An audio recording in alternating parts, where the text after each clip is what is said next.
ओशो प्रवचन, आत्मज्ञान की राह, स्वयं को जानो। Hindi speech script. स्वयं को जानना ही संपूर्ण ब्रह्मांड को जानने का पहला कदम है। बाहर की दुनिया एक माया है, असली यात्रा भीतर की ओर है। ओशो मुख्य स्पीच। प्रिय आत्माओं, मैं तुम्हें यह बताना चाहता हूं कि जो व्यक्ति अपने भीतर झांके बिना जीवन को समझना चाहता है, वह सिर्फ एक भ्रम में जी रहा है।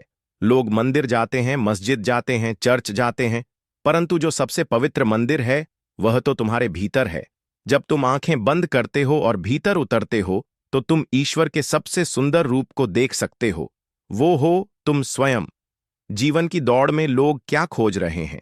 पैसा, सम्मान, प्रतिष्ठा, रिश्ते, सफलता। पर क्या यह सब शांति दे पाए हैं? अगर ये सब मिल भी जाए तो भी भीतर एक खालीपन रहता है। क्यों? क्योंकि हम कभी अपने असली स्वरूप को नहीं जान पाए। तुम वो नहीं हो जो आईने में दिखता है, तुम वो हो जो इस देखने वाले के पीछे है। ध्यान ही उत्तर है। ध्यान कोई तकनीक नहीं, ध्यान तो जीवन की कला है। जैसे एक फूल खिलता है बिना शोर के, बिना प्रयास के, वैसे ही ध्यान तुम्हारे भीतर खिलता है। ध्यान का अर्थ है बिना किसी विचार के मौन में रहना, उस मौन में उतरना जहां सिर्फ तुम हो और कुछ नहीं। डर को पहचानो। हमारा पूरा जीवन डर पर आधारित है।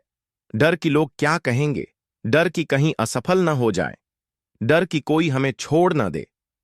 परंतु जिसने मृत्यु को देखा है उसने जाना है कि सिवाय प्रेम और मौन के कुछ भी शाश्वत नहीं है। डर तभी तक है जब तक तुम अपने भीतर के प्रकाश को नहीं पहचानते। जब तुम्हारा अंतःकरण जग जाता है तब संसार का कोई भी भय तुम्हें छू नहीं सकता। प्रेम का मार्ग अपनाओ। सच्चा प्रेम त्याग नहीं चाहता, सच्चा प्रेम अपेक्षा नहीं करता, वह बस बहता है जैसे झरना बहता है पर्वतों से। जब तुम प्रेम करते हो तो तुम ईश्वर के सबसे निकट होते हो, क्योंकि ईश्वर कोई व्यक्ति नहीं, वह तो प्रेम की अवस्था है। अंतिम संदेश, प्रिय आत्माओं, तुम्हें बाहर कुछ पाने की जरूरत नहीं है। सब कुछ तुम्हारे भीतर है। सत्य तुम्हारे भीतर है, प्रेम तुम्हारे भीतर है, ईश्वर भी तुम्हारे भीतर है। स्वयं को जानो और तुम सब कुछ जान जाओगे। ध्यान और मौन से भरा जीवन जियो। स्वयं से प्रेम करो और जीवन को उसी रूप में स्वीकारो जैसा वह है। यही आत्मज्ञान की शुरुआत है। धन्यवाद।